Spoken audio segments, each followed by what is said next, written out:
ബഹുമാന്യരായ സത്യവിശ്വാസികളെ, സഹോദരങ്ങളെ, സഹോദരിമാരെ, അല്ലാഹു സുബ്ഹാനഹു വ തആലയെ സൂക്ഷിച്ചുകൊണ്ടും അവൻ്റെ വിധിവിലക്കുകൾ പാലിച്ചുകൊണ്ടും ജീവിക്കണമെന്ന് എല്ലാവരെയും ഉണർത്തുകയാണ്, വസിയ്യത്ത് ചെയ്യുകയാണ്. അല്ലാഹു സുബ്ഹാനഹു വ തആല അവന് ഇഷ്ടപ്പെട്ട രീതിയിൽ ജീവിച്ച് ലാ ഇലാഹ ഇല്ലല്ലാഹ് മുഹമ്മദുർ റസൂലുള്ളാഹ് എന്ന ആദർശവാക്യം ഉച്ചരിച്ചുകൊണ്ട് സമാധാനത്തോടുകൂടി അവനിലേക്ക് മടങ്ങി ചെല്ലുവാൻ റബ്ബ് സുബ്ഹാനഹു വ തആല നമുക്ക് ഓരോരുത്തർക്കും തൗഫീഖ് നൽകുമാറാവട്ടെ. പ്രിയമുള്ള സഹോദരങ്ങളെ, സഹോദരിമാരെ, കഴിഞ്ഞ ആഴ്ചയിൽ ഹിജാബ് എന്ന ഇസ്ലാമിലെ വളരെ പ്രധാനപ്പെട്ട ഒരു വിഷയത്തിന് ഒരു ആമുഖം നൽകുകയുണ്ടായി. ഇസ്ലാമിക ശരീഅത്തിൽ സ്ത്രീക്ക് ലഭിച്ച ഏറ്റവും വലിയ സംരക്ഷണ കവചമായ ഹിജാബിനെ കുറിച്ച് ലോകത്തിൻ്റെ പല ഭാഗങ്ങളിലും ഇന്ന് വലിയ ചർച്ചകൾ നടന്നുകൊണ്ടേയിരിക്കുകയാണ്. വർഷങ്ങൾക്ക് മുമ്പൊക്കെ യൂറോപ്യൻ നാടുകളിലൊക്കെ, പ്രത്യേകിച്ച് ഫ്രാൻസ് പോലെയുള്ള നാടുകളിലൊക്കെ ഹിജാബ് ഒരു ഭീകര പാതകമായും അത് അണിയുന്നത് ഭീകരമായ ഫൈൻ ചുമത്താനുള്ള ഒരു കാര്യമൊക്കെയായിട്ടാണ് പല നാടുകളിലും ഹിജാബിനെ കണ്ടുപോന്നിരുന്നത്. നമ്മുടെ കേരളത്തിലും അതുമായി ബന്ധപ്പെട്ട വിഷയങ്ങളൊക്കെ ഗംഭീരമായ വാദപ്രതിവാദങ്ങളും ചർച്ചകളും എല്ലാം നടന്നു. സോഷ്യൽ മീഡിയയിൽ ഇസ്ലാമിലെ ഹിജാബ് എന്താണ് എന്ന് കൃത്യമായി പഠിപ്പിച്ചു കൊടുക്കുവാൻ ഇസ്ലാമിക സമൂഹത്തിലെ എല്ലാ സംഘടനകളിലെയും ബുദ്ധിയും കഴിവും ശേഷിയുമുള്ള പണ്ഡിതന്മാർക്കും ചെറുപ്പക്കാർക്കും അഭ്യസ്ത വിദ്യരായ ആളുകൾക്കൊക്കെയും കഴിഞ്ഞു എന്ന് സോഷ്യൽ മീഡിയയിലെ ഇടപെടലുകൾ പരിശോധിച്ചാൽ നമുക്ക് കാണുവാൻ സാധിക്കും. പക്ഷേ അതോടൊപ്പം തന്നെ ഇസ്ലാമിക സമൂഹത്തിൽ കണ്ടുവരുന്ന ഒരു മാപ്പ് സാക്ഷിത്വത്തിനൊരു ശൈലിയുമുണ്ട്. ഒരു സ്ഥാപനം അങ്ങനെ ഒരു വ്യവസ്ഥ വെച്ചാൽ പിന്നെ അത് പാലിക്കണ്ടേ? അത് പാലിക്കുക എന്നുള്ളത് ബാധ്യതയല്ലേ? ഇത് പറയുന്നത് മുസ്ലിം സമുദായത്തിൽപ്പെട്ട ആളുകൾ പോലുമാണ് പറയുന്നത്. മുസ്ലിം സമൂഹത്തെ സംബന്ധിച്ചിടത്തോളവും ഇത്തരമൊരു ചിന്താഗതി അവരെ പിടികൂടിയിരിക്കുന്നു എന്ന് കാണാൻ കഴിയും. ഇത് വലിയ ഒരു അബദ്ധമാണ്. എൻ്റെ മകൾ ഏറ്റവും നല്ല വിദ്യാഭ്യാസം ലഭിക്കുന്നത് സ്കാർഫ്, ഹിജാബ് ധരിക്കുന്നത്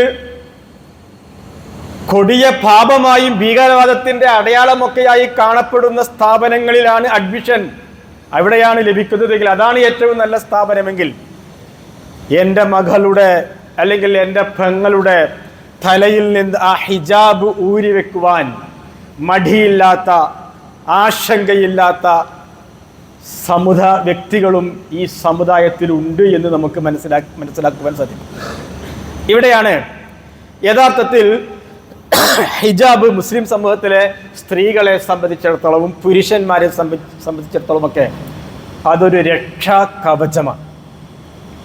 അതൊരു അഭിമാനത്തിൻ്റെ വസ്ത്രമാണ്. അതിനെ രക്ഷാ കവചമായിട്ടാണ് മുസ്ലിം ഉമ്മത്ത് ഇതുവരെയും മനസ്സിലാക്കിയിട്ടുള്ളത്. അങ്ങനെയാണ്. അത് യഥാർത്ഥത്തിൽ ശക്തമായ വിശ്വാസത്തിൻ്റെ ഭാഗത്ത് വിശ്വാസമുള്ളപ്പോഴാണ് അത്തരമൊരു തീരുമാനത്തിലേക്ക് എത്താൻ കഴിയുക.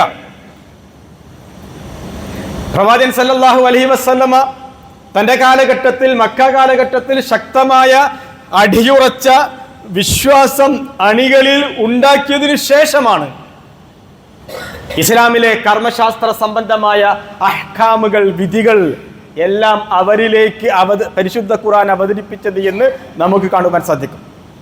ഒരു സ്ത്രീക്ക് അള്ളാഹുവിനെ ശരിയായ രീതിയിൽ അറിയുകയും അവനെ സ്നേഹിക്കുകയും ചെയ്താൽ പിന്നെ ഹിജാബ് ധരിക്കുക എന്നത് അവൾ മനസ്സിലാക്കുന്നത് അത് അള്ളാഹുവിനെ പ്രീതിപ്പെടുത്താനുള്ള വഴിയായിട്ടാണ് മനസ്സിലാക്കുന്നത്. മുടി മറയ്ക്കുക എന്നതിൻ്റെ പ്രാധാന്യം അതിലൂടെ അവൾക്ക് മനസ്സിലാക്കാൻ കഴിയും. എപ്പോൾ?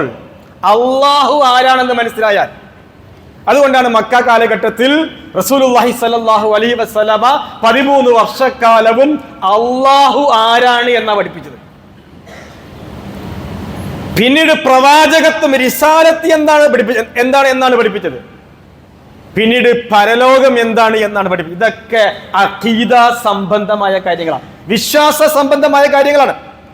അതുകൊണ്ട് ഇസ്ലാമിൽ ഏറ്റവും പ്രധാനപ്പെട്ടത് അഖീദ തന്നെയാണ്. പഠിപ്പിക്കേണ്ട ഏറ്റവും പ്രധാനപ്പെട്ട കാര്യം ഹിജാബോ നമസ്കാരമോ സക്കാത്തോ ഒന്നോ ആയിരുന്നില്ല. ഏത് കാലഘട്ടത്തിൽ? മക്ക കാലഘട്ടത്തിലെ 13 വർഷക്കാലം. അവിടെ അള്ളാഹുവിന്റെ റസൂൽ സല്ലല്ലാഹു അലൈഹി വസല്ലം പഠിപ്പിച്ചത് അഖീദയാണ്. ലോകത്ത് വന്നിട്ടുള്ള എല്ലാ പ്രവാചകന്മാരുടെയും പ്രബോധനവും അങ്ങനെയാണ്. നിങ്ങൾ അള്ളാഹുവിനെ ഇബാദത്ത് ചെയ്യുക, അവനല്ലാതെ നിങ്ങൾക്ക് മറ്റൊരു ഇലാഹുമില്ല എന്നതാണ് ലോകത്ത് വന്നിട്ടുള്ള എല്ലാ പ്രവാചകന്മാരും അവരവരുടെ സമൂഹത്തിൽ പ്രബോധനം നടത്തിയത് എന്ന് കാണുവാൻ സാധിക്കുന്നു. ഈ ഈമാൻ അഖീദ അടിയുറച്ച സമൂഹത്തിൽ അല്ലാഹു സുബ്ഹാനഹു വ തആല പിന്നീടാണ് അഹ്കാമുകൾ നൽകിയത്. അഖീദ ഉറപ്പിച്ചതിന് ശേഷമാണ് റസൂലുള്ളാഹി സ്വല്ലല്ലാഹു അലൈഹി വസല്ലമ അവരെ അഹ്കാമുകൾ കൽപ്പിച്ചത്. അതിലൊരു അഹ്കാമാണ് ഹിജാബ് എന്ന് പറയുന്നത്. ഈ ഹിജാബ് ഇത് കേവലം ഒരു സംസ്കാരമല്ല, ഇത് കേവലം ഒരു പാരമ്പര്യമായ ഒരു ആചാരമല്ല. ഇത് അല്ലാഹു സുബ്ഹാനഹു വ തആല അവന്റെ ഗ്രന്ഥത്തിലും പ്രവാചകൻ മുഹമ്മദ് മുസ്തഫ സല്ലല്ലാഹു അലൈഹി വസല്ലമ അദ്ദേഹത്തിന്റെ സുന്നത്തിലും വ്യക്തമായി മുസ്ലിം ഉമ്മത്തിലെ സ്ത്രീകളോട് കൽപ്പിച്ച ഒരു വലിയ ഇബാദത്ത് കൂടിയാണ്. ഹിജാബ് എന്ന് പറയുന്നത് ഒരു ഇബാദത്ത് കൂടിയാണ്. ഒരു മുസ്ലിമിനെ സംബന്ധിച്ചിടത്തോളം, ഒരു മുസ്ലിം സ്ത്രീയെ സംബന്ധിച്ചിടത്തോളം, ഒരു പുരുഷനെ സംബന്ധിച്ചിടത്തോളം പരിശുദ്ധ ഖുർആനിൽ നിന്ന് ഹദീസിൽ നിന്ന് ഞാൻ ഇത് അംഗീകരിക്കും, ഇത് എനിക്ക് അംഗീകരിക്കാൻ കഴിയില്ല, ഈ ഹുക്കും എനിക്ക് വല്ലാതെ ഇഷ്ടമായിട്ടുണ്ട്, പക്ഷെ ആ ഹുക്കും ഈ കാലഘട്ടത്തിന് ഫിറ്റാവോ അനുയോജ്യമാവോ, ഇങ്ങനെ ഒരു ചിന്ത ഒരു മുസ്ലിമിന്റെ മനസ്സിൽ നിന്നുണ്ടാവുകയില്ല, അങ്ങനെ ഉണ്ടാവാൻ പാടില്ല. അത് ഇസ്ലാമിന്റെ ഏത് ഹുക്കുമിന്റെ വിഷയത്തിലും അങ്ങനെ തന്നെയാണ്. അതിൽ നിന്ന് ഹിജാബും ഒഴിവല്ല. അല്ലാഹു സുബ്ഹാനഹു വ തആല പറയുന്നു, വമാ കാന ലിമുഅ്മിനിൻ വലാ മുഅ്മിനത്തിൻ ഇദാ ഖലല്ലാഹു വറസൂലുഹു അംറാ. അല്ലാഹുവും അവന്റെ പ്രവാചകനും ഒരു കാര്യം നിങ്ങൾക്ക് വിധിച്ചാൽ പിന്നീട് ആ വിധിയിൽ നിങ്ങൾക്ക് വിശ്വാസിയായ ഒരാണിനും ഒരു പെണ്ണിനും പിന്നീട് ചോയ്സ് ഇല്ല എന്നാണ്. ഐ യകൂന ലഹുമുൽ ഖൈറ, പിന്നീട് ആ വിഷയത്തിന് ഒരു ചോയ്സ് ഇല്ല. നമ്മുടെയൊക്കെ നാട്ടിലെ ആളുകൾ പലിശയുമായി ഇടപാട് നടത്തുന്നില്ലേ? പലിശയുമായി ഇടപാട് നടത്തുന്നത് എന്തുകൊണ്ടാണ്? ഖുർആനിൽ ഹുക്ം ഇല്ലാഞ്ഞിട്ടല്ലല്ലോ. വ്യക്തമായ നസ്സ് പരിശുദ്ധ ഖുർആനിലും ഹദീസിലും ഉണ്ടല്ലോ. പക്ഷേ ചില ആളുകൾ അത് ഈ കാലഘട്ടത്തിന് ഇന്ത്യയെ പോലെയുള്ള ഒരു സെക്യുലർ രാജ്യത്ത്, ഒരു ജനാധിപത്യ രാജ്യത്ത് പലിശ അത് അത്ര അങ്ങോട്ട് നമ്മൾ ഹറാമാക്കണോ? ഈ ഉഡായിപ്പ് ചോദ്യങ്ങൾ ചോദിച്ചുകൊണ്ട് പലിശയെ ഹലാലാക്കുന്നവരുണ്ട്. ഇതേപോലെ തന്നെയാണ് ഹിജാബ്. എന്താ ഇന്ത്യയിലൊക്കെ ചൂട്, എന്താ ഇപ്പൊ കേരളത്തിലൊക്കെ ചൂട്? 45-43 സെൽഷ്യസ് ആയിരിക്കുന്നു. എങ്ങനെയാണ് ഈ ചൂടത്ത് മുസ്ലിം സ്ത്രീകളൊക്കെ പർദ്ദ ഇടുക? തല എങ്ങനെയാണ് മറയ്ക്കുക? ഇങ്ങനെയുള്ള ചോദ്യങ്ങൾ ചോദിച്ചുകൊണ്ട് ഇസ്ലാമിലെ ഒരു നിയമത്തെ മറികടക്കുവാൻ ഒരു വിശ്വാസിനിക്കും കഴിയില്ല. അല്ലാഹു ഒരു കാര്യം കൽപ്പിച്ചാൽ പിന്നെ അതിൽ നിന്ന് എതിരഭിപ്രായങ്ങൾ, ചിന്തകൾ വെച്ച് പുലർത്തിക്കൊണ്ട് അതിനെ മറികടക്കുവാൻ സാധ്യമല്ല എന്നാണ് പരിശുദ്ധ ഖുർആനിലെ വളരെ പ്രധാനപ്പെട്ട ഒരു നിർദ്ദേശമാണ് ഹിജാബ് എന്ന് പറയുന്നത്. ഹിജാബിനെ കുറിച്ച് പരിശുദ്ധ ഖുർആനിൽ പ്രധാനമായും 2 സ്വഭാവത്തിലുള്ള കൽപ്പനകളാണുള്ളത്. അതിലൊന്ന് മക്കനയുടെ കൽപ്പനയാണ്. മക്കന എന്നൊക്കെ നമ്മൾ പറയും, പഴയ കാലത്ത് പറയും മക്കന. അത് മക്കന എന്നുള്ളത് പോയി ഇപ്പൊ സ്കാഫായിട്ട് മാറിയിട്ടുണ്ട്. രണ്ടും വ്യത്യാസമൊക്കെ ഉണ്ട്. മക്കന എന്നത് അറബി ഭാഷയിൽ ഒരു പദത്തിന്റെ ഒരു മലയാള പരിഭാഷയാണ് മക്കന. അത് ഖുമൂർ എന്ന പദമാണ്. ഖുമൂർ. അല്ലാഹു സുബ്ഹാനഹു വ തആല പറയുന്നു, വഖുല്ലിൽ മുഅ്മിനാത്ത്, പ്രവാചകരെ താങ്കൾ വിശ്വാസിനികളായ സ്ത്രീകളോട് പറയണം, വിശ്വാസിനികളോട് പറയണം, യഗ്ളുന മിൻ അബ്സാരിഹിന്ന, അവർ അവരുടെ കണ്ണ് താഴ്ത്തിയിട്ട് കൊള്ളട്ടെ, വയഹ്ഫദ്ന ഫുറൂജഹുന്ന, ആ സ്ത്രീകൾ, മുസ്ലിം സ്ത്രീകൾ, അവർ അവരുടെ ഗുഹ്യഭാഗം സംരക്ഷിച്ചു കൊള്ളട്ടെ, വലാ യുബ്ദീന സീനതഹുന്ന ഇല്ലാ മാ ളഹറ മിൻഹാ, സ്വാഭാവികമായും പുറത്തേക്ക് പ്രകടമാവുന്നതല്ല ഒഴിച്ച് ബാക്കി എല്ലാ സീനത്തും അലങ്കാരവും മറച്ചു കൊള്ളട്ടെ. വെളിപ്പെടുത്താതിരുന്നു കൊള്ളട്ടെ. എന്നിട്ട് അല്ലാഹ് പറയാണ്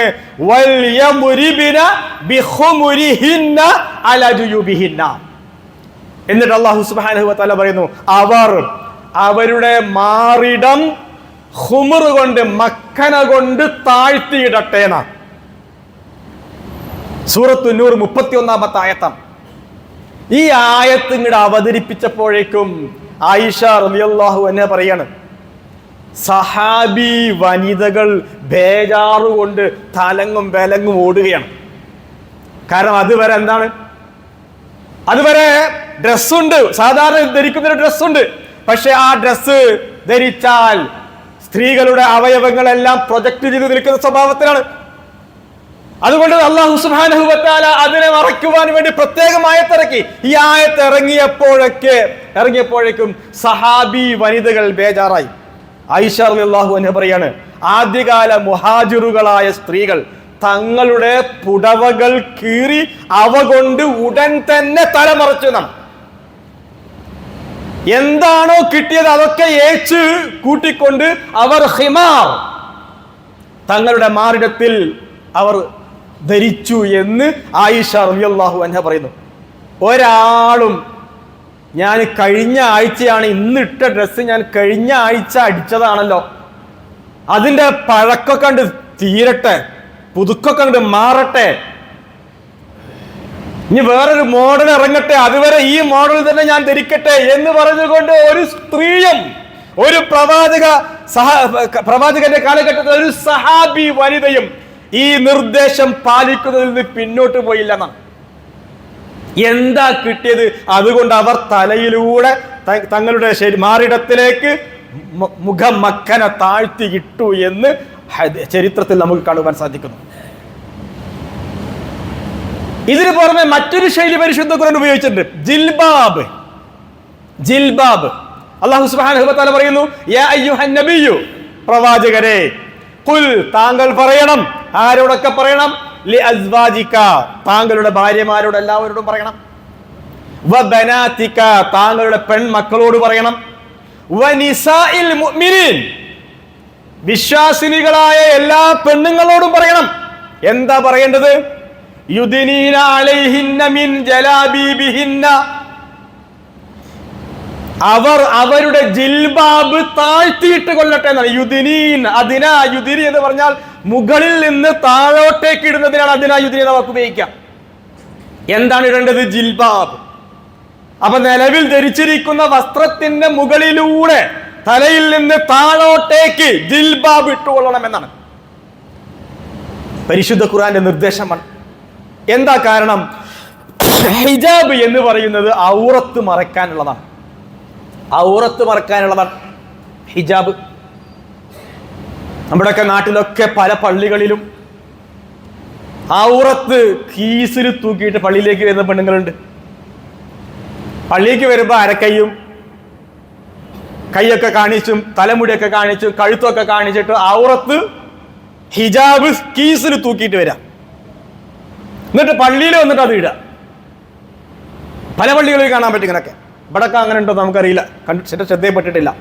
ഏതായാലും ഹിജാബ് എന്ന് പറയുന്നത് സ്ത്രീകളുടെ ഔറത്തിനെ മറയ്ക്കാനുള്ളതാണ്. അപ്പൊ ഏതാ ഔറത്ത്? വലാ യുബ്ദീന സീനതഹുന്ന ഇല്ലാ മാ ളഹറ മിൻഹ, സ്വാഭാവികമായി വെളിവാകുന്നത്. അതിപ്പോ ഏതാണ്? ഒന്ന് മുഖമാണ്, രണ്ട് മുൻകൈയാണ്. ഒരു കൂട്ടർ അങ്ങനെയാണ് വ്യാഖ്യാനിച്ചത്. വേറെ കൂട്ടർ പണ്ഡിതന്മാർ വ്യാഖ്യാനിച്ചു മുഖമടക്കം. ഇതിലൊക്കെ വലിയ തെളിവുകളുണ്ട്. മുഖവും മറയ്ക്കണമെന്നാണ്, കണ്ണ് മാത്രമേ. ഗൾഫ് രാജ്യങ്ങളിലൊക്കെ മുസ്ലിം സ്ത്രീകൾ അങ്ങനെയാണ് വേഷം ധരിക്കുക. കേരളത്തിന് പുറത്തും അങ്ങനെയാണ് മുസ്ലിം സ്ത്രീകൾ വേഷം ധരിക്കുക. ഇത്രയും ശക്തമായ രണ്ട് അഭിപ്രായങ്ങളുണ്ട്. ഡോക്ടർ യൂസുഫുൽ കർലാവിയെ പോലെയുള്ള പണ്ഡിതന്മാരൊക്കെ മുഖവും മുൻകൈയും ഒഴിച്ച് ബാക്കിയെല്ലാം ഒന്നും കാണാൻ പാടില്ല. കഴുത്ത് കാണാൻ പാടില്ല, മുടി കാണാൻ പാടില്ല. ചില പെണ്ണുങ്ങളൊക്കെ ഉണ്ടാവും കല്യാണത്തിനൊക്കെ പോകുമ്പോൾ ഇട്ട ആഭരണം പുറമേക്കുണ്ട് കാണിക്കാൻ വേണ്ടിയിട്ട് ചിലപ്പോൾ കഴുത്തിന്റെ ഭാഗമൊക്കെ ഉണ്ട് കാണിക്കും. ഇവിടെയാണ് അല്ലാഹു സുബ്ഹാനഹു വ തആല വളരെ കൃത്യമായ നിർദ്ദേശം നൽകുന്നു. റസൂലുള്ളാഹി സ്വല്ലല്ലാഹു അലൈഹി വസല്ലം പറഞ്ഞു, അൽ മർഅതു ഔറത്തുൻ, സ്ത്രീ എന്ന് പറഞ്ഞാൽ അവൾ ഒരു ഔറത്താണെന്നാണ്. മറക്കപ്പെടേണ്ടവളാണ് അവൾ. റസൂലുള്ളാഹി സ്വല്ലല്ലാഹു അലൈഹി വസല്ലമ ഹിജാബിന്റെ ശ്രേഷ്ഠതകളും ധർമ്മവും ഒക്കെ വിശദീകരിച്ചുകൊണ്ട് ഹദീസുകളിൽ വ്യാപകമായിട്ട് നിർദ്ദേശങ്ങൾ നൽകിയിട്ടുണ്ട്. അതിൽ ഹിജാബ് എന്ന് പറയുന്നത് സ്ത്രീക്ക് നൽകുന്ന ആത്മീയവും സാമൂഹികവുമായ നേട്ടങ്ങളെ സംബന്ധിച്ച ഹദീസുകളിൽ കാണുവാൻ സാധിക്കും. അതിലൊന്ന് ചാരിത്ര്യവും സുരക്ഷയും സ്ത്രീക്ക് ഹിജാബ് നൽകുന്നു എന്നതാണ്. ഈ ഹിജാബിന്റെ ലക്ഷ്യമായിക്കൊണ്ട് പരിശുദ്ധ ഖുർആൻ പറഞ്ഞത് തന്നെ അതാണ്. എന്തിനാണ് ഹിജാബ് ധരിക്കണം എന്ന് ഖുർആൻ പറഞ്ഞത്?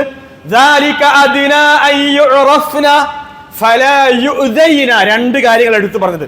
എന്തിനൊരു മുസ്ലിം സ്ത്രീ ഹിജാബ് ധരിക്കണം, ഇസ്ലാമികമായ വേഷം ധരിക്കണം? രണ്ട് കാര്യം ഖുർആൻ പറഞ്ഞു. ഒന്ന്, അവൾ അറിയപ്പെടാൻ വേണ്ടിയാണ്. എന്താ? മക്കയിലെ ബഹുദൈവ വിശ്വാസികളുടെ കൂട്ടത്തിലെ പെണ്ണുങ്ങളൊക്കെ പലപ്പോഴും നഗ്നത വെളിവാക്കിക്കൊണ്ടാണ് നടന്നിരുന്നത്. കഅബ തവാഫ് ചെയ്തിരുന്നത് പലപ്പോഴും നഗ്നരായിക്കൊണ്ടായിരുന്നു. ഇസ്ലാമിക സമൂഹത്തിലെ ഒരു പെണ്ണും ബഹുദൈവ സമൂഹത്തിലെ ഒരു പെണ്ണും വേർതിരിച്ചറിയപ്പെടണം. രണ്ട് പെണ്ണുങ്ങളും ഒരുപോലെ ആവാൻ പാടില്ല. ഇസ്ലാമിലെ പെണ്ണ് അവളുടെ ഹിജാബ് കൊണ്ട് അറിയപ്പെടണം.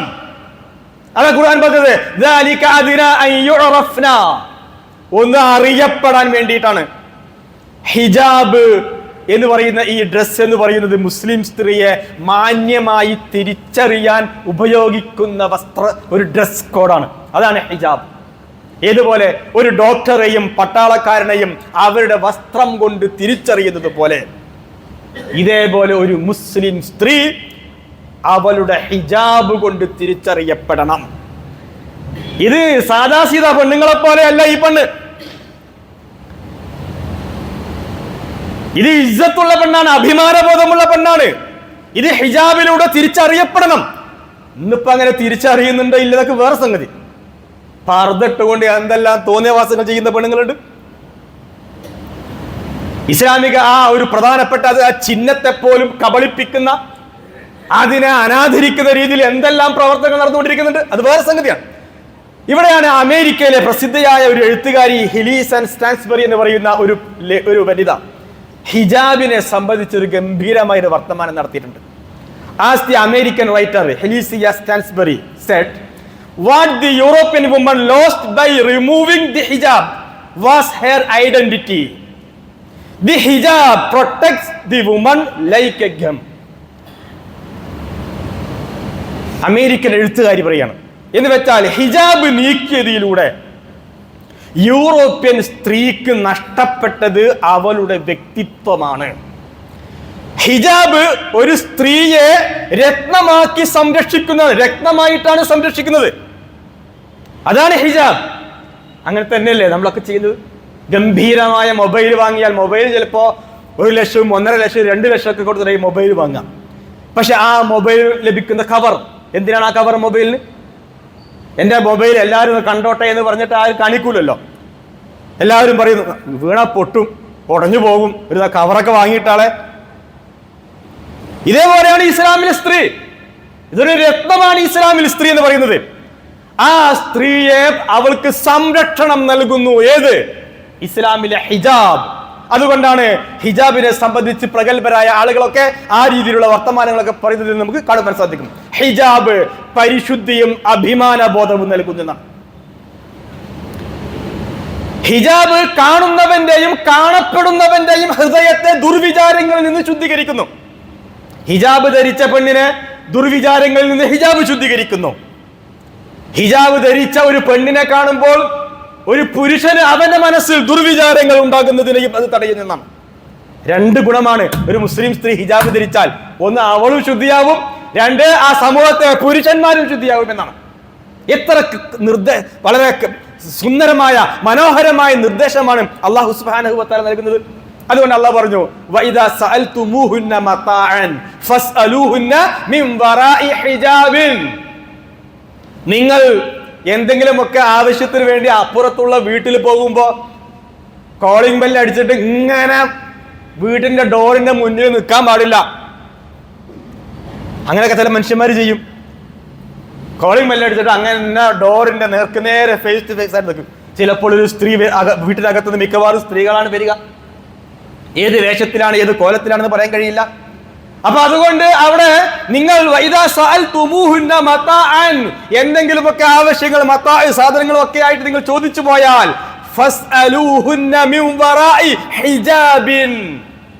നിങ്ങൾ ഒരു മറയ്ക്ക് പിന്നിൽ നിന്നുകൊണ്ട് ചോദിക്കണം. ഹിജാബ് എന്ന വാക്കാണ് അവിടെ ഖുർആൻ ഉപയോഗിച്ചത്. എന്തിനാണ് അങ്ങനെ ഇസ്ലാമിക ശരീഅത്ത് നിർദ്ദേശം വെച്ചത്?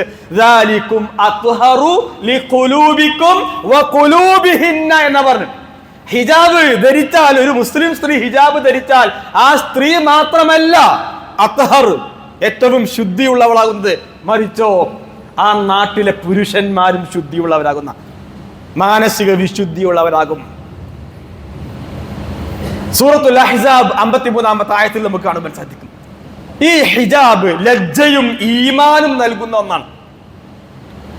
ലജ്ജ എന്നത് ഇസ്ലാമിന്റെ വളരെ പ്രധാനപ്പെട്ട സ്വഭാവമാണ് ലജ്ജ. അത് ഈമാനിന്റെ ഭാഗമായിട്ട് റസൂലുള്ളാഹി സ്വല്ലല്ലാഹു അലൈഹി വസല്ലം പഠിപ്പിക്കുന്നുണ്ട്. അൽ ഹയാഉ വൽ ഈമാൻ ഖുരിനാ ജമീഅ. ഹയാഉം ഈമാനും പരസ്പരം ചേർന്ന് ബന്ധപ്പെട്ട് കിടക്കുന്നു. ഫഇദാ റുഫിഅ അഹദുഹുമാ റുഫിഅ അൽ ആഖർ. ഒന്ന് എടുത്തു ഉയർത്തപ്പെട്ടാൽ മറ്റേതും പോയിന. ഈമാൻ ഇല്ലേ അവൾക്ക് അവന് ഹയാ ഉണ്ടാവില്ല, അല്ല അവൾക്ക് ഹയാ ഉണ്ടാവില്ല. ഹയാ ഉള്ളവനോ ഈമാനും ഉണ്ടാവും. ഇത് രണ്ടും പരസ്പരമാണ്, ഈമാനും ഹയാ എന്ന് പറയുന്നത്. ഹിജാബ് ഒരു മുസ്ലിം സ്ത്രീക്ക് ഹയാ ഉണ്ടാക്കി കൊടുക്കുന്നതാണ്, ലജ്ജാബോധം ഉണ്ടാക്കി കൊടുക്കുന്നു. ആയിഷ റളിയല്ലാഹു അൻഹയുടെ ലജ്ജയെ സംബന്ധിച്ച് ചരിത്രത്തിൽ കാണുവാൻ സാധിക്കും. ആയിഷയുടെ പിതാവ് അബൂബക്കർ റളിയല്ലാഹു അൻഹുവിനെയും ഭർത്താവ് മുഹമ്മദ് മുസ്തഫ സല്ലല്ലാഹു അലൈഹി വസല്ലമയെയും മറവ് ചെയ്തത് ആയിഷയുടെ റൂമിൽ തന്നെയാണ്. രണ്ടുപേരെയും മറവ് ചെയ്തത് ആയിഷയുടെ വീട്ടിൽ തന്നെയാണ്. ആ സന്ദർഭത്തിൽ മറവ് ചെയ്യപ്പെട്ട വാപ്പാന്റെയും ഭർത്താവിന്റെയും അടുത്തേക്ക് ഇടയ്ക്കിടയ്ക്ക് ഇങ്ങനെ ആയിഷ പോകും. പിന്നീടാണ് ഉമർ റളിയല്ലാഹു അൻഹു മരണപ്പെടുകയും അവരുടെ കൂടെ ഉമറിന്റെ മയ്യത്തും കബറടക്കപ്പെട്ടു. പിന്നീട് ആയിഷ റളിയല്ലാഹു അൻഹ പറയാണ്, ഉമറിനെ അവിടെ അടക്കം ചെയ്തതിന് ശേഷം പിന്നീട് ഞാൻ ആ മുറിയിൽ പ്രവേശിക്കുമ്പോൾ ഉമറിനോടുള്ള ലജ്ജ കാരണം വസ്ത്രം പൂർണ്ണമായും മുറുക്കി ധരിക്കാതെ ഞാൻ പ്രവേശിച്ചിട്ടില്ല. ഉമറിന്റെ മയ്യത്ത് അവിടെ മറമാറപ്പെടുന്നതിന് മുമ്പ് ആയിഷ റളിയല്ലാഹു അൻഹ ആ റൂമിലൊക്കെ പോയി ഡ്രസ്സ് മാറാറുണ്ടായിരുന്നെന്നാണ്. പക്ഷെ ഉമർ റളിയല്ലാഹു അൻഹുവിനെ അവിടെ കബറടക്കിയതിനു ശേഷം ആയിഷ റളിയല്ലാഹു അൻഹ പിന്നെ ആ റൂമിലേക്ക് പ്രവേശിക്കുന്നത് തന്നെ പൂർണ്ണമായും തന്റെ ഡ്രസ്സൊക്കെ മുറുക്കി കെട്ടിയതിനു ശേഷമാണ് എന്നാണ്. ഒന്ന് ആലോചിച്ച് നോക്കി, മരിച്ചുപോയ ആളോട് പോലും ആയിഷ റളിയല്ലാഹു അൻഹ കാണിച്ച ലജ്ജയുടെ തീവ്രതയാണിത്.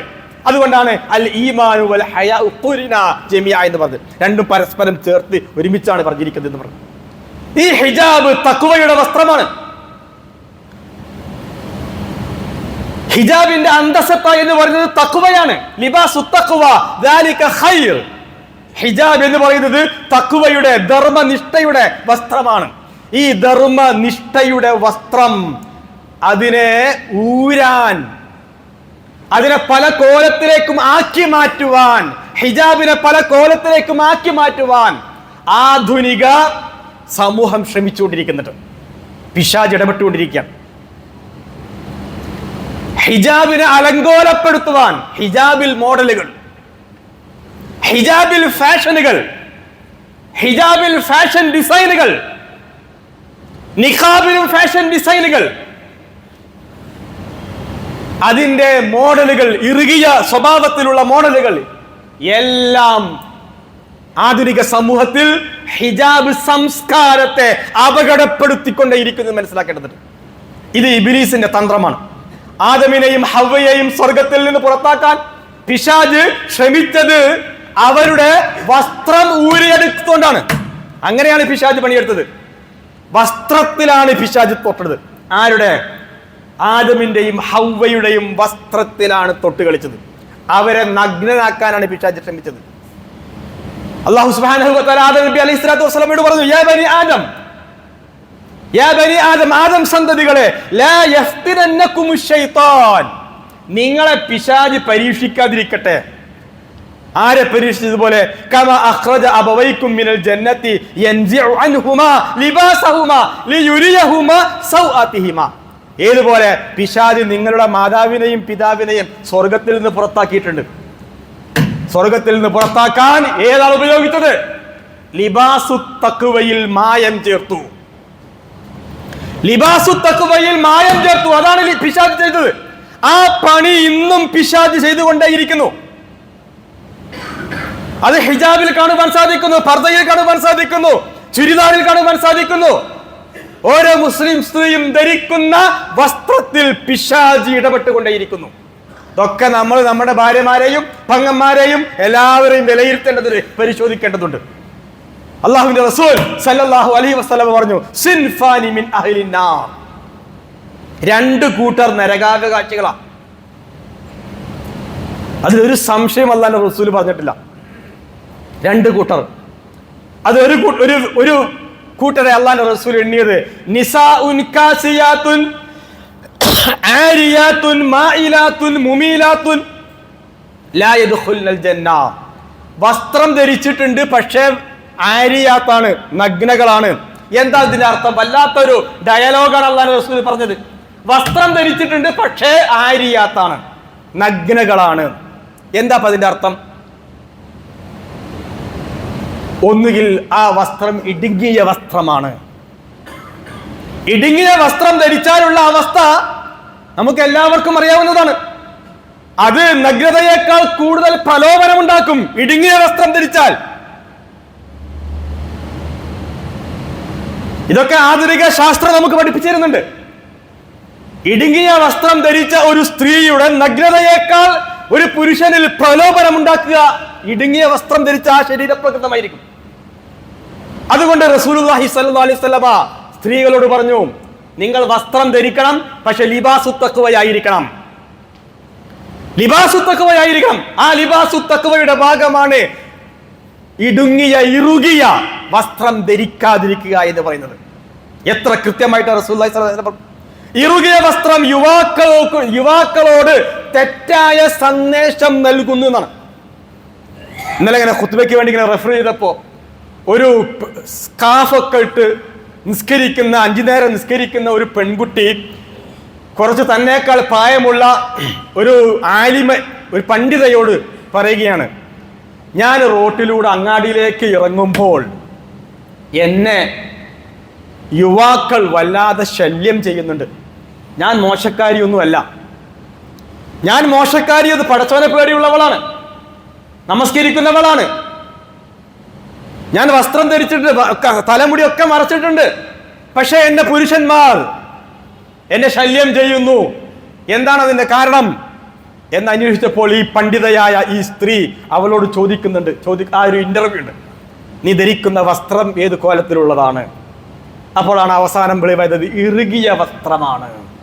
അപ്പൊ ആ സ്ത്രീ ആ പെൺകുട്ടിക്ക് നൽകുന്ന ഉപദേശമാണ്, ഇറുകിയ വസ്ത്രം ധരിക്കരുത്, അത് പുരുഷന്മാരിൽ പ്രലോഭനങ്ങൾ ഉണ്ടാക്കും.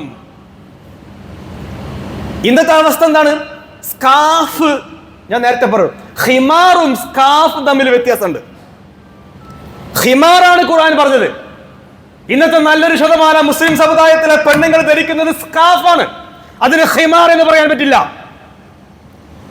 ഇസ്ലാമിക നവോത്ഥാന പ്രസ്ഥാനങ്ങളിലെ വിദ്യാർത്ഥിനികൾ അവരൊക്കെ തെരുവുകളിലൊക്കെ മറ്റുമൊക്കെ നടന്നു പോകുമ്പോൾ, കോളേജുകളിലൊക്കെ പോകുമ്പോഴൊക്കെയും അവരുടെ തലയിൽ സ്കാഫാണ് ഉള്ളത്. അവർ ഖുർആൻ പറഞ്ഞ ഹിമാർ അല്ല അവർ ധരിക്കുന്നത്. എന്താ വ്യത്യാസം? സ്കാഫ് എന്ന് പറഞ്ഞാൽ തലയിലൂടെ ഇങ്ങനെ ചുറ്റിയിട്ട് ഇങ്ങനെ കാണും, മാറിടം പൂർണ്ണമായും ഏത് പുരുഷനും കാണാൻ കഴിയുന്ന രൂപത്തിലാണ്. ഇത് സ്കാഫാണ്. ഇത് പ്രശ്നമാണ്. ഓരോ ഭർത്താവും, ഓരോ സഹോദരനും, ഓരോ പിതാവും, എന്റെ മകൾ സ്കാഫാണോ ധരിക്കുന്നത് അതോ ഖുർആൻ പറഞ്ഞ ജിൽബാബും ഹിമാറുമാണോ ധരിക്കുന്നത്? ഓരോരുത്തരും വിലയിരുത്തണം. കഴുത്തിനിങ്ങനെ ചുറ്റിക്കെട്ടുന്ന സ്കാഫ് കൊണ്ടാണെങ്കിൽ ഒരു പ്രയോജനവുമില്ല. ഖുർആന്റെ ശൈലി എങ്ങനെയാണ്? യുദ്നീന അലൈഹിന്ന മിൻ ജലാബിബിഹിന്ന, മാറിടത്തിലേക്ക് ഈ ഹിമാർ ഇറങ്ങി വരണമെന്നാണ്. അതാണ് ഇസ്ലാമികമായ വേഷം. അതാണ് ഇസ്സത്തുള്ള വേഷം. അതുകൊണ്ട് ആ മുസ്ലിം പണ്ഡിത ആ പെൺകുട്ടിയോട് പറഞ്ഞു, വസ്ത്രം ധരിക്കുമ്പോൾ സ്കാഫല്ല ധരിക്കേണ്ടത്, ഖിമാറാണ് ധരിക്കേണ്ടത് എന്ന് ആ പെൺകുട്ടിക്ക് നൽകുന്ന ഉപദേശം നമുക്ക് കാണുവാൻ സാധിക്കും. ഇവിടെയാണ് ഹിജാബ് എന്ന് പറയുന്നത് ഇത് സ്ത്രീകൾക്ക് മാത്രമുള്ള കൽപ്പനയല്ല, പുരുഷന്മാർക്കും ബാധകമാണ്. അപ്പൊ ചോദിക്കും, എന്താ പുരുഷന്മാർക്കൊരു ഹിജാബ്? ഹിജാബ് എന്ന് പറഞ്ഞാൽ തലയിലിടുന്ന ഒരു വസ്ത്രത്തിന്റെ, ഒരു വലിയ ഖിമാറിന്റെ, സ്കാഫിന്റെ പേര് മാത്രമല്ല. ഹിജാബ് എന്ന് പറയുന്നത് ഒരു സംസ്കാരമാണ്. കാണേണ്ടത് കാണാതിരിക്കുക, നോക്കാൻ പാടില്ലാത്തത് നോക്കാതിരിക്കുക, അതാണ് ഹിജാബ്. അവിടെയാണ് മറ. അള്ളാഹു ഇന്ന സംഗതി കാണാൻ പാടില്ല എന്ന് പറഞ്ഞാൽ, ഇന്ന സ്ത്രീയിലേക്ക് നോക്കാൻ പാടില്ല എന്ന് പറഞ്ഞാൽ അവിടെ ഒരു മറയുണ്ട്, അതാണ് ഹിജാബ്. അത് പുരുഷന്മാരും ശ്രദ്ധിക്കേണ്ടതുണ്ട്.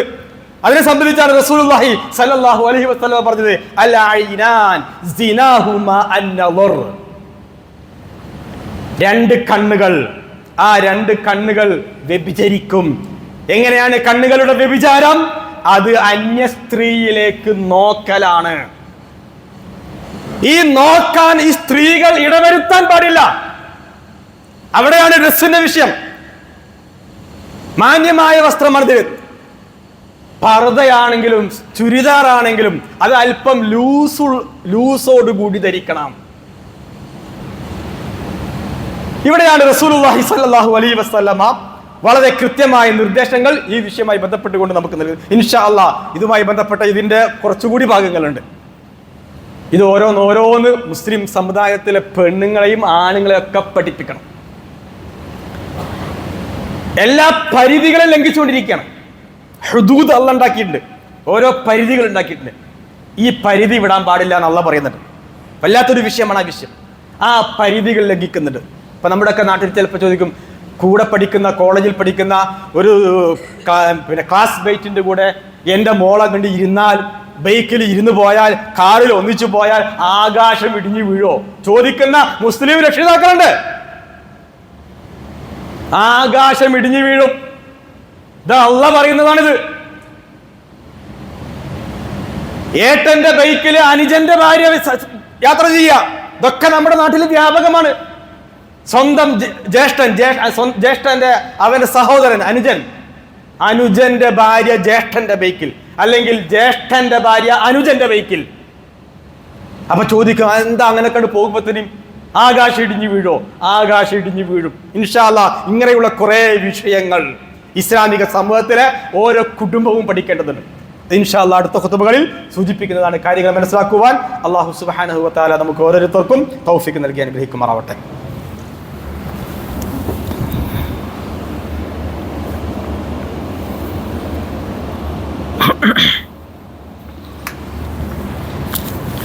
അൽഹംദുലില്ലാഹി റബ്ബിൽ ആലമീൻ, അസ്സലാത്തു വസ്സലാമു അലാ റസൂലിഹിൽ അമീൻ വഅലാ ആലിഹി വസഹ്ബിഹി അജ്മഈൻ. യാ അയ്യുഹന്നാസ് ഇത്തഖുല്ലാഹ ഹഖ്ക തുഖാതിഹി വലാ തമൂതുന്ന ഇല്ലാ വഅൻതും മുസ്ലിമൂൻ. പ്രിയമുള്ള സഹോദരങ്ങളെ, സഹോദരിമാരെ, അല്ലാഹു സുബ്ഹാനഹു വ തആലയെ സൂക്ഷിച്ചുകൊണ്ട് ജീവിക്കണമെന്ന് ഒരിക്കൽ കൂടി എല്ലാവരെയും വസിയത്ത് ചെയ്യുകയാണ്. അല്ലാഹു സുബ്ഹാനഹു വ തആല നമ്മെ എല്ലാവരെയും അനുഗ്രഹിക്കുമാറാവട്ടെ. പ്രത്യേകം പ്രാർത്ഥിക്കുവാൻ വേണ്ടി ആവശ്യപ്പെട്ടിട്ടുണ്ട്. കുഞ്ഞുകുളം കാമ്പാക്കുടി പരീദ് 2025 ഒക്ടോബർ 29 ബുധനാഴ്ച, കഴിഞ്ഞ ബുധനാഴ്ച മരണപ്പെട്ട വിധം അറിയിച്ചിട്ടുണ്ട്. പ്രാർത്ഥിക്കുവാൻ വേണ്ടി പ്രത്യേകം ആവശ്യപ്പെട്ടിട്ടുണ്ട്. അല്ലാഹു സുബ്ഹാനഹു വ തആല ആ വ്യക്തിക്ക് മഗ്ഫിറത്തും മർഹമത്തും നൽകി അനുഗ്രഹിക്കുമാറാവട്ടെ. അവരുടെ ഖബറിടം അല്ലാഹു സുബ്ഹാനഹു വ തആല വിശാലമാക്കി കൊടുക്കുമാറാവട്ടെ. അവരുടെ വേർപാടിൽ കുടുംബത്തിനുണ്ടായ പ്രയാസങ്ങൾ അല്ലാഹു സുബ്ഹാനഹു വ തആല ദൂരീകരിച്ച് കൊടുക്കുമാറാവട്ടെ. നമ്മുടെ എല്ലാവരുടെയും വേണ്ടപ്പെട്ട ആളുകൾ മക്ബറകളിൽ അന്തി ഉറങ്ങുകയാണ്, പുനരുദ്ധാനത്തിന് വേണ്ടി കാത്തിരിക്കുകയാണ്. നാം അവരുടെ ഖബർ സന്ദർശിക്കേണ്ടതുണ്ട്, സിയാറത്ത് നടത്തേണ്ടതുണ്ട്, പ്രാർത്ഥിക്കേണ്ടതുണ്ട്. ഖബർ കാട് കെട്ടിക്കിടക്കുന്ന അവസ്ഥ നമ്മൾ ഉണ്ടാക്കാൻ പാടില്ല. ഖബർ സന്ദർശനം നടത്തണം. നമ്മുടെയൊക്കെ നാട്ടിലുള്ള അവസ്ഥ എന്താണെന്ന് വെച്ചാൽ, സ്വന്തം വാപ്പാൻ്റെയും ഉമ്മാൻ്റെയും ഖബറും വേണ്ടപ്പെട്ടവരുടെയൊക്കെ ഖബറൊക്കെ ഇങ്ങനെ കാട് കെട്ടിങ്ങനെ വളർന്ന് കിടക്കുന്നുണ്ടാവും. എന്നിട്ട് നാട്ടിൽ നിന്ന്, നമ്മുടെ നാട്ടിലൊക്കെ പ്രത്യേക മഹല്ല് സംവിധാനത്തിലൊക്കെ സിയാറത്ത് പാക്കേജ് ടൂർ സംഘടിപ്പിക്കാം. സിയാറത്ത് പാക്കേജ് ടൂർ എങ്ങട്ടാ? ഭീമാപ്പള്ളിയിലേക്ക്, അജ്മീറിലേക്ക്, ആ ഖബറൊക്കെ കാണാൻ. സ്വന്തം വാപ്പാൻ്റെയും ഉമ്മാൻ്റെയും ഖബർ കാട് കെട്ടി കിടക്കുകയായിരിക്കും, കുടുംബക്കാരുടെ ഖബർ. അപ്പം അതുകൊണ്ട് ഓരോരുത്തരും അവനവൻ്റെ വേണ്ടപ്പെട്ട ആളുകളുടെ ഖബർ അത് സന്ദർശിക്കണം. എന്താ എൻ്റെ മക്കൾ വരാത്ത്, വേണ്ടപ്പെട്ടവർ വരാത്തത് എന്ന് ഓരോ ഖബറിൽ കിടക്കുന്ന ആളുകളും ആത്മകഥ നടത്തുന്നുണ്ടാവും. ഇതൊക്കെ തിരിച്ചറിയുവാൻ നമുക്ക് കഴിയണം. അല്ലാഹു സുബ്ഹാനഹു വ തആല എല്ലാവരുടെയും ഖബറിടം വിശാലമാക്കി കൊടുക്കുമാറാവട്ടെ. എല്ലാ പാപങ്ങളും അല്ലാഹു സുബ്ഹാനഹു വ തആല ദൂരീകരിച്ച് കൊടുക്കുമാറാവട്ടെ. എല്ലാവർക്കും സ്വർഗം നൽകി അനുഗ്രഹിക്കുമാറാവട്ടെ. സാമ്പത്തിക പ്രയാസം അനുഭവിക്കുന്ന ധാരാളം ആളുകളുണ്ട്. അല്ലാഹു സുബ്ഹാനഹു വ തആല അവരുടെ പ്രയാസങ്ങൾ ദൂരീകരിച്ച് കൊടുക്കുമാറാവട്ടെ. കച്ചവടം ചെയ്യുന്ന ആളുകൾ, അവർക്ക് അല്ലാഹു സുബ്ഹാനഹു വ തആല അവരുടെ കച്ചവടത്തിൽ എല്ലാവിധ ബർക്കത്തും ഖൈറും നൽകി അനുഗ്രഹിക്കുമാറാവട്ടെ. പീഡനം അനുഭവിച്ചുകൊണ്ടിരിക്കുന്ന മുസ്ലിം സമൂഹത്തിന് അല്ലാഹു സുബ്ഹാനഹു വ തആല സ്ഥൈര്യവും ധൈര്യവും നൽകി അനുഗ്രഹിക്കുമാറാവട്ടെ. പ്രത്യേകിച്ച് ഫലസ്തീനിൽ ഗസയിൽ അല്ലാഹു സുബ്ഹാനഹു വ തആല മുസ്ലിം സമൂഹത്തിന് ഖൈറും ബർക്കത്തും ശാന്തിയും സമാധാനവും നൽകി അനുഗ്രഹിക്കുമാറാവട്ടെ. അല്ലാഹുമ്മ ഗ്ഫിർ ലിൽ മുഅ്മിനീന വൽ മുഅ്മിനാത്ത് വൽ മുസ്ലിമീന വൽ മുസ്ലിമാത്ത് അൽ അഹ്യാഇ മിൻഹും വൽ അംവാത്ത് ഇന്നക മുജീബു ദഅവാതി യാ ഖാദിയൽ ഹാജാത്ത്. اللهم أجرنا من النار. اللهم أعز الإسلام والمسلمين وأذل الشرك والمشركين. ربنا لا تدع لنا في مقامنا هذا ذنبا إلا غفرت ولا دينا إلا قضيت ولا مريضا إلا شفيت ولا باغيا إلا قطعت ولا ميتا إلا رحمت. ربنا تقبل منا إنك أنت السميع العليم وتب علينا إنك أنت التواب الرحيم. آمين برحمتك يا أرحم الراحمين والحمد لله رب العالمين.